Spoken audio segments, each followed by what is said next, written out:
Jikalau kita belum sampai ke ahad, otomatis ya kita akan tetap mengatakan makhluk.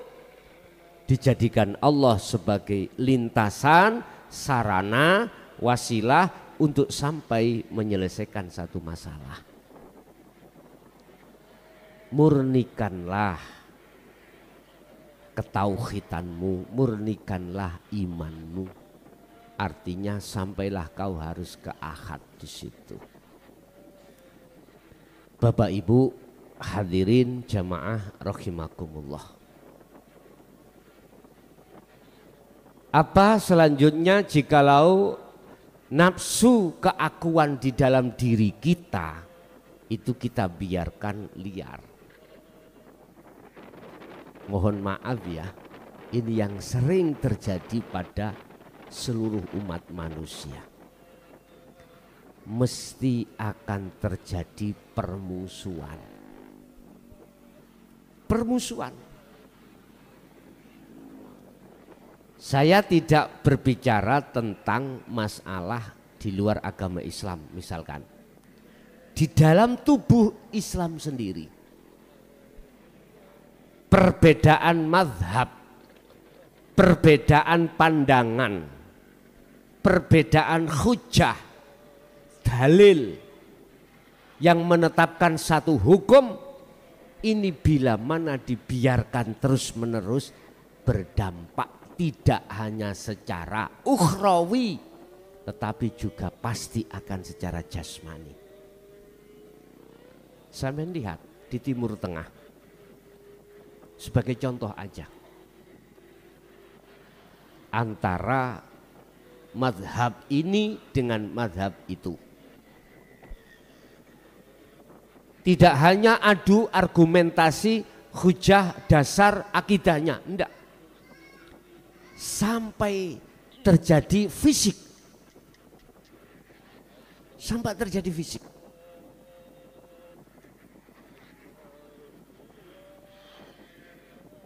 Antara kubu satu dengan kubu yang lain. Oleh karena fanatik dengan mazhabnya, fanatik dengan, mohon maaf, pimpinannya, maka secara otomatis si A mengatakan si B itu di jalur yang salah. Si B juga begitu, akan mengatakan jalur A itu salah, tersesat. Mesti seperti itu. Akhirnya apa? Banyak-banyakan pengikut, Pak. Tidak memikirkan rahmatalil alamin, tapi sibuk bagaimana pengikutku itu tambah banyak. Loh di situ. Mutunya tidak dipikir, kualitas dan kuantitasnya tidak dipikir. Yang terpenting pengikut banyak. Aku tanya, apa bedanya dengan partai? Halo? Apa bedanya dengan partai? Saya kira nggak ada bedanya. Mencari pengikut sebanyak-banyaknya. Kualitas dan kuantitasnya itu di mata Allah tidak dipikirkan. Ini yang menjadikan sangat ironis. Wah, nafsu seneng, Pak, seperti itu. Akhirnya ditanamkanlah hasud. Bermegah-megahan api-apian jobo, tapi jerone bosok. Ya seperti apa jenenge? Seperti ini kalau waktu hujan buah jambu, ketoke nyeneng nih, Pak. Tapi ketika kita ambil, kita buka, bayu ada saudara kita yang berkeliaran. Allah ya karim. Bapak Ibu, itu salah satu akibat mengapa nafsu dalam diri kita biarkan. Permusuhan. Iya. Mesti yang pakai kunut mengatakan yang gak pakai kunut salah. Begitu sebaliknya. Yang gak pakai tahlil mengatakan yang pakai tahlil itu sesat. Itu adalah bid'ah. Hei, aku tanya, sampai kapan ini berhenti? Sudah contoh di Timur Tengah sana. Sudah itu contoh, udah cukup. Indonesia jangan sampai terjadi seperti itu. Pertanyaannya, apakah Indonesia akan bisa terjadi seperti itu? Mungkin saja, Pak.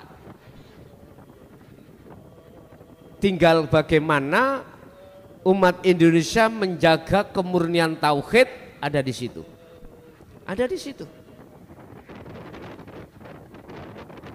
Kalau sudah semuanya melepaskan kemurnian tauhid, alias ajaran tauhid dilarang di tengah umat Islam Indonesia khususnya, lah wis sudah tinggal menunggu waktu. Siapa yang banyak pengikutnya biasanya itu dia yang menang. Akhirnya kita sebagai pengikut pasti akan digiring, Pak. Umpama pimpinannya itu saya, tak giring kepada politik. Tak giring kepada politik, artinya suara Anda itu aku manfaatkan untuk kepentingan di dalam organisasi saya. Itu kok tetap politik barang sih. Loh, memang dampaknya seperti itu, dampaknya seperti itu. Udah, walaupun saya mengatakan dampaknya seperti itu, bukan berarti kami tidak kasih solusi. Saya kasih solusi. Solusinya bagaimana? Biar itu tidak terjadi. Pertama tadi kita semakin jauh. Kedua kita itu imannya kita semakin rusak pada Allah. Ketika kita pasti akan terjadi permusuhan. Pertama, semakin jauh pada Allah. Kedua, iman semakin rusak. Ketiga adalah permusuhan. Ini yang terjadi.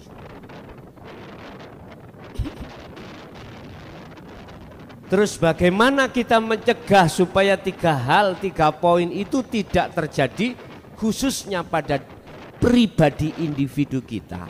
Secara umum biar tidak terjadi pada negara kita. Ada solusinya. Apa solusinya? Kita ambil pangkalnya tadi. Pangkalnya tadi adalah takholi. Maka kita masuk pada pangkal juga tahali. Berupaya kita menghilangkan iman, rasa keakuan makhluk diri kita yang melakukan. Itu harus.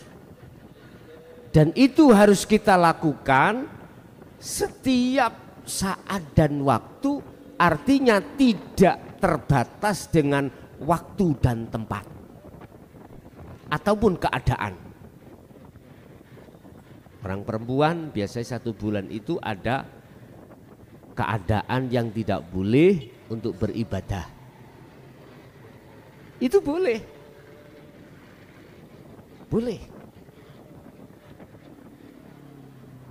Orang laki-laki ada keadaan yang tidak boleh melakukan ibadah ketika mengandung hadas besar. Itu boleh. Tidak terikat dengan fisik. Lakukanlah bentuk tahalli di dalam rohaniyah Anda. Berupaya untuk membersihkan apa pengakuan iman di dalam diri kita terkait terhadap makhluk. Dibersihkan. Caranya? Kembalilah pada Al-Quran. Allah mengatakan dalam surah Al-Ahzab, wahai orang-orang yang beriman, perbanyaklah zikirmu. Yes. Iki aku mengambil pangkal loh ya, mengambil pangkal biar nggak bulet-bulet. Nek kita nggak ngambil pangkal terlalu bulet sampai kepahamannya apa terpengaruh nanti dengan aturan-aturan sing jelimet. Oh bahasa Indonesia jelimet itu sing ruwet. Langsung ke pangkal mawon. Apapun yang dihadapkan Allah, baik anugerah, nikmat, musibah, bala, ya, perbanyaklah terus sesuai kemampuan di dalam dirimu untuk tidak mengakui la yarawna li anfusihim syai'an, untuk tidak mengakui yang berperan itu adalah makhluk. Jangan pernah ada selain Allah yang berperan, jangan pernah ada. Kan sudah kadung ada di dalam hati kita iman terhadap selain Allah toh. Yang tadi yang ngasih fee, yang memberikan anugerah, yang mendatangkan musibah atau bala, udah berupayalah untuk menghilangkan itu. Tentunya Bapak Ibu, inilah yang sering kami maksud tentang zikir. Zikir sadar diri bahwasanya semua apapun itu datangnya bukan dari makhluk. Tadinya kan kita masih ada makhluk, sekarang berupaya untuk menghilangkan makhluknya. Lah, kalau setelah ini kau lakukan, ini sudah kau lakukan bentuk takhalli, maka pangkalnya dengan sendirinya tajalli akan muncul. Lewat seperti proses seperti monggo, lewat langsung tajalli, enggak katik takhalli, monggo, terserah mana yang lebih mudah. Miturut Anda masing-masing. Bahasa zikir opotah Anda itu la ilaha illa anta dulu, apakah Anda itu langsung la ilaha illa ana? Terserah mana sistem yang mudah. Bapak Ibu, ini cara yang sangat sederhana dan mudah. Tidak terlalu jelimet, tidak terlalu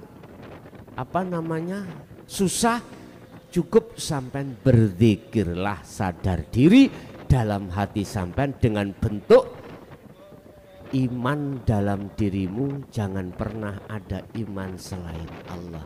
La taj'al ma'allah ilahan akhara. Jangan pernah di dalam hatimu itu ada selain Allah. Konteksnya iman. Urusan secara fisik yang didatangkan apakah anugerah, apa nikmat, apakah bala ataupun musibah, udah itu urusan Allah. Sing penting jenengan ada tindakan selalu takhalli dan tajalli. Ini salah satu syarat cara dengan mudah Anda itu menghilangkan atau tidak akan pernah datang 3 perkara tadi. Justru akan sebaliknya. Yang pertama, kita semakin jauh tadi dari Allah. Kebalikannya pasti akan semakin dekat. Sehingga mengapa Allah memerintahkan Kanjeng Nabi Wadhkur isma rabbika bukrata wa asila. Pagi sampai sore Rasulullah itu diperintahkan Allah selalu zikir. Malam pun juga begitu.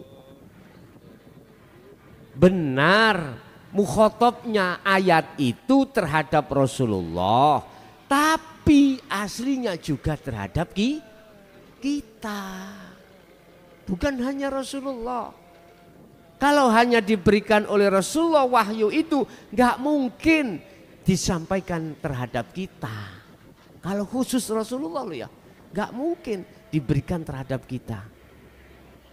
Bentuk kalau itu tadi juga untuk kita, ditorehkanlah di dalam mushaf Al-Quran. Itulah Kanjeng Nabi dulu. Sekarang kita lah jangan gitu bos.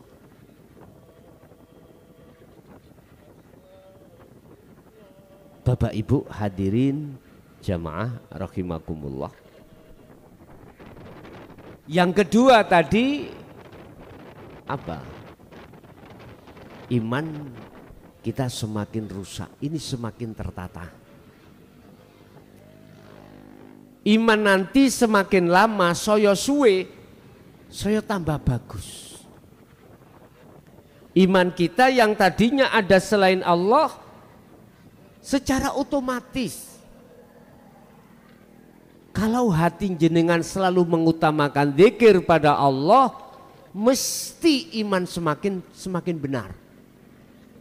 Sehingga mengapa Rasulullah memberikan beberapa tahapan-tahapan umat manusia yang di dalamnya ada Islam, iman, ihsan di sini. Inilah Pak Bu. Imanmu akan benar disebut ihsan nantinya. Manakala anta budallaha ka'annaka taroh. Dikatakan kau seakan-akan bisa melihat Allah. Ini kalau kami sarah. Dalam hatimu sudah tidak ada yang berperan kecuali Allah. Itu maksudnya. Seakan-akan kau bisa melihat Allah. Jikalau tidak seperti itu, maka kau seakan-akan selalu dilihat Allah. Ini bahasa ihsan itu ada di situ. Iman yang sudah benar adalah iman di dalam diri Anda sudah tidak ada selain Allah yang bisa aweh manfaat atau mendatangkan mudarat. Tidak ada. Walaupun secara fisik itu seakan-akan makhluk yang memberikan nikmat atau anugerah atau bala atau musibah, tetapi di dalam ruhaniyah sampean itu hanya Allah. Akan tertata. Ingat, dalam surat Az-Zumar ayat 54 Allah berkata, kembalilah kau pada Tuhanmu sebelum kau meninggal. Itu maksudnya ada di situ. Tatalah imanmu itu yang murni. Ketauhidanmu jangan pernah ada selain Allah. Imanmu jangan menyekutukan Allah. Sebelum kau mati ini murnikanlah. Sebab jikalau kau belum melakukan ketika saat di dunia ini, kok ya sudah kau itu meninggal, maka summalatun sorun. Jangan pernah kau akan mendapatkan pertolongan, nggak akan pernah. Karena waktunya sudah habis. Mungkin saya logikakan gini Pak. Kita pada saat dulu sekolah ada THB, lah ngeten ya. Sekarang THB pun ngeten ya. Ujian dihapus ganti ujian. Kalau waktu sudah habis wajib ngumpulkan enggak? Wajib. Kalau kita tidak kumpulkan, kita akan didatangi oleh pengawas, diambil jawaban kita. Lah gitu toh. karena waktu sudah habis. Kalau tidak kau selesaikan, jawabanmu dengan benar ketika saat waktu-waktu yang telah diberikan, rugilah kita. Gak mungkin akan ada pertolongan. Sumala tunsorun. Gak akan mungkin. Kecuali, ini ada keterkecualikan, hukum yang dikecualikan. Kau kekasih Allah. Otomatis menjadi kekasih Allah sebelumnya Anda sudah bertemu Allah.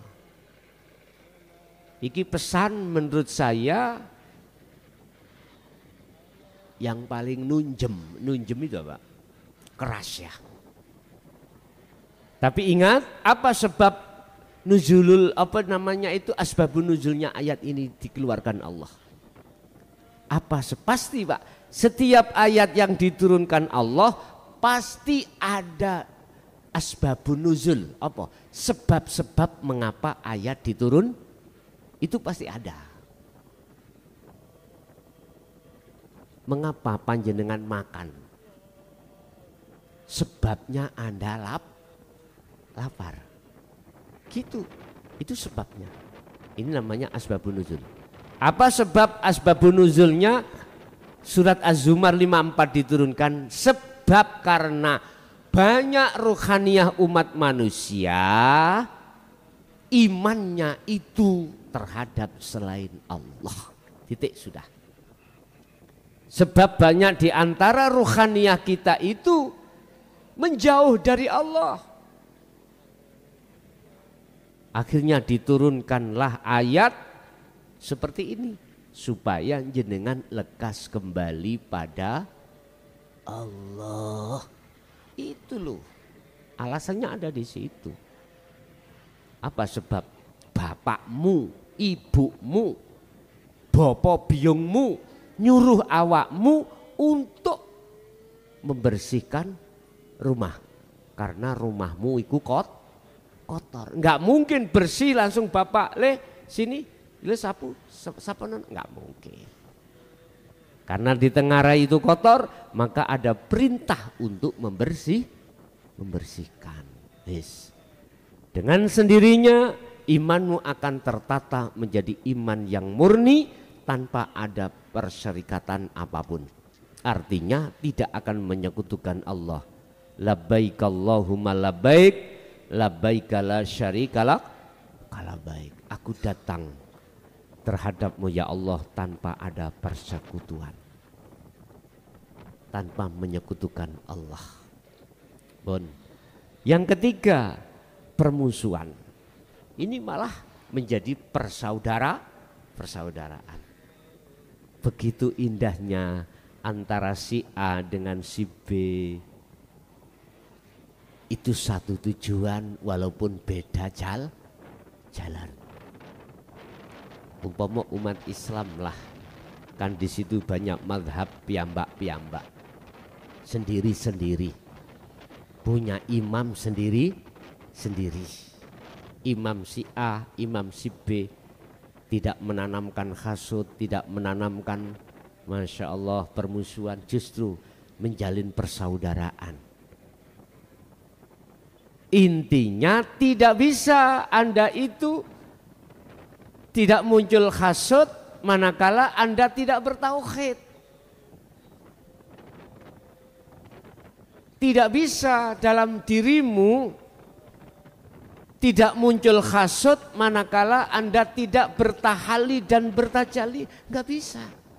Artinya imam-imam kita kalau bertahali dan bertajali mesti mengarahkan terhadap pengikutnya untuk melakukan seperti itu.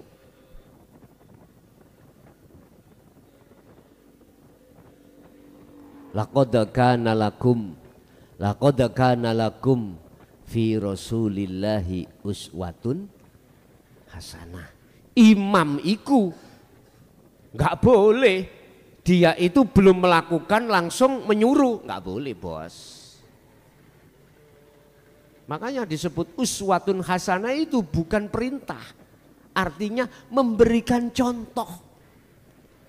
Laqad kana lakum, sungguh betul-betul di dalam diri Muhammad itu adalah percontohan. Artinya Rasulullah itu sebelum mengongkon nih Pak, menyuruh, beliau lakoni dulu, loh gitu loh, kasih contoh dulu. Enggak kita, Bapak Ibu mari kita bantu, ini pondoknya mau roboh. Nyuruh-nyuruh dia sendiri tidak mau kasih contoh. Mestinya kasih contoh dulu. Pak Bu, ini uang 100 juta des untuk pondok, monggo. Sing mesti nak ngoten toh ya. Lah bahasa monggo itu gak boleh, memaksa itu gak boleh. Gak boleh. Itu Rasulullah ya. Uswatun hasanah. Boten mau idotul hasanah. Nek mau ido ya memang memberikan memerintahkan Anda untuk melakukan kebagusan. Tapi kalau uswah, contoh. Jadi Rasulullah memberikan contoh dulu. Bukan memerintahkan, tapi memberikan contoh. Jadi dengan bahasa isyarah, kasih contoh dulu. Bapak ibu nyuruh anak nang langgar nang masjid, yo bapak ibu nih kudu nang masjid terlebih, baru anak nanti akan percaya Pak. Ndak kita, anak maghrib wae nang budal, bapak rokok. Iku bahasa sederhana aja loh ya, bahasa sederhana. Artinya kita sebagai imam-imam yang menjadi rujukan pengikut para umat, kalau kita memang sudah melakukan bentuk tahali dan tajalli, mohon maaf loh ya, itu akan yang dituangkan terhadap pengikut itu mesti seperti itu. Indah lah iya, sing gawe kunut ya sapa ning kono, sing nguasai gak katik kunut ya sapa, lho aman. Sing nguasai bertahlil ya sapa, yang tidak ya sia aman. Sing eksis percaya dengan ajaran iki ya sapa, yang tidak bahkan mencaci ya sia aman. Akhirnya enggak ada hati sakit. Sebab walaupun WA loh Pak ya, sampai mau coba WA, misalnya tukaran nang WA, mesti dampaknya ning ati. Padahal gak ketemu orangnya itu. Iya gak ketemu orangnya. Dampaknya ning ati jenengan gelisah. Apalagi bertemu orangnya. Bapak Ibu hadirin, itulah permusuhan yang nanti akan menjadi persaudaraan. Ini di tingkat level agama, agama Islam. Umpama kita luaskan antar agama, lah siapapun Anda, inilah yang dimaksud ummatan wahidah. Urusan Anda menuju ke Tuhan Anda lewat agama syariat Anda silakan. Yang si B ya itu silakan. Yang terpenting substansinya sama. Tujuan maksudnya sama. Apa? Wa anibu ila rabbikum. Kembali pada Tuhan. Kembali pada Allah. Wis talah Pak. Yang namanya Tuhan iku kok celuk Allah mesti noleh. Kau celuk Allah noleh. Apa noleh bahasanya? Menengok. Oke. Kok sebut apapun dengan sebutan yang tidak sama miturut umumnya, beliau akan memperhatikan. Karena pada hakikatnya setiap saat dan waktu, bahkan setiap detik pada diri kita yang melayani semuanya adalah Allah Subhanahu. Tanpa Allah, tanpa Tuhan itu nggak mungkin kita akan bisa berkumpul. Gak akan mungkin bisa ada pertemuan. Ya, gak mungkin. Kalau hati kembali kepada Tuhannya, gak akan pernah mempermasalahkan apapun yang ada di dalamnya. Sebab sibuk hati kita mengkoneksikan pada Allah. Tinggal pertanyaannya, maukah lewat musibah, lewat bala, lewat anugerah, lewat nikmat kau jadikan jalan untuk bertemu Allah? Kalau mau, maka berdamai